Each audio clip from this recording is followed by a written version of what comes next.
The Veil of Oz. Quote from Christopher Hitchens' book, God is not great, Allah is not Akbar. Assuming that the miracle is a favorable change in the natural order, the last word on the subject was written by the Scottish philosopher David Hume, who granted us free will in the matter. A miracle is the disturbance or interruption in the expected and established course of things. This could involve anything from the sun rising in the west to an animal suddenly bursting into the recitation of verse. Very well, then. Free will also involves decision. If you seem to witness such a thing, there are two possibilities. The first is that the laws of nature have been suspended in your favor. The second is that you are under a misapprehension or suffering from a delusion. Thus, the likelihood of the second must be weighted against the likelihood of the first. If you only hear a report of the miracle from a second or third party, the odds must be adjusted accordingly before you can decide to credit a witness who claims to have seen something that you did not see.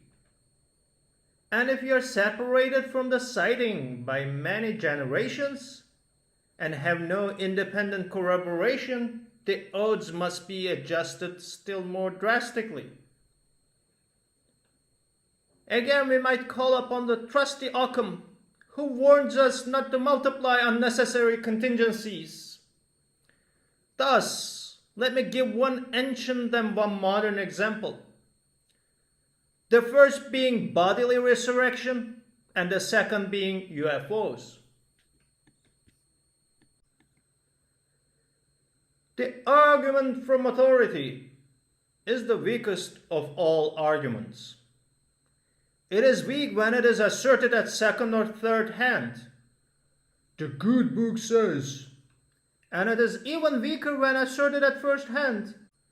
As every child knows who has heard a parent say, "Because I say so," and every parent knows who has heard himself reduced to uttering words he once found so unconvincing. Nonetheless, it takes a certain leap of another kind to find oneself asserting that all religion is made up by ordinary mammals and has no secret or mystery to it.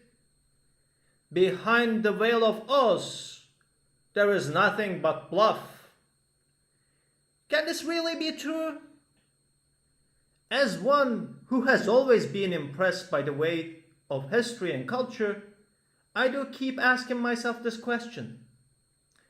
Was it all in vain, then, the great struggle of theologians and scholars and the stupendous efforts of painters and architects and musicians to create something lasting and marvelous that would testify to the glory of God? Not at all.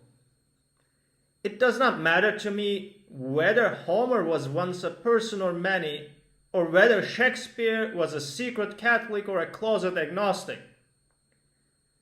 I should not feel my own world destroyed if the greatest writer about love and tragedy and comedy and morals was finally revealed to have been the Earl of Oxford all along, though I must add that sole authorship is important to me, and I would be saddened and diminished to learn that Bacon had been the man.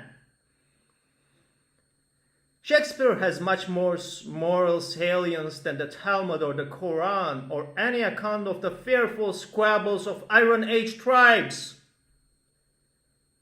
But there is a great deal to be learned and appreciated from the scrutiny of religion, and one often finds oneself standing atop the shoulders of distinguished writers and thinkers who were certainly once intellectual and sometimes even once moral superiors.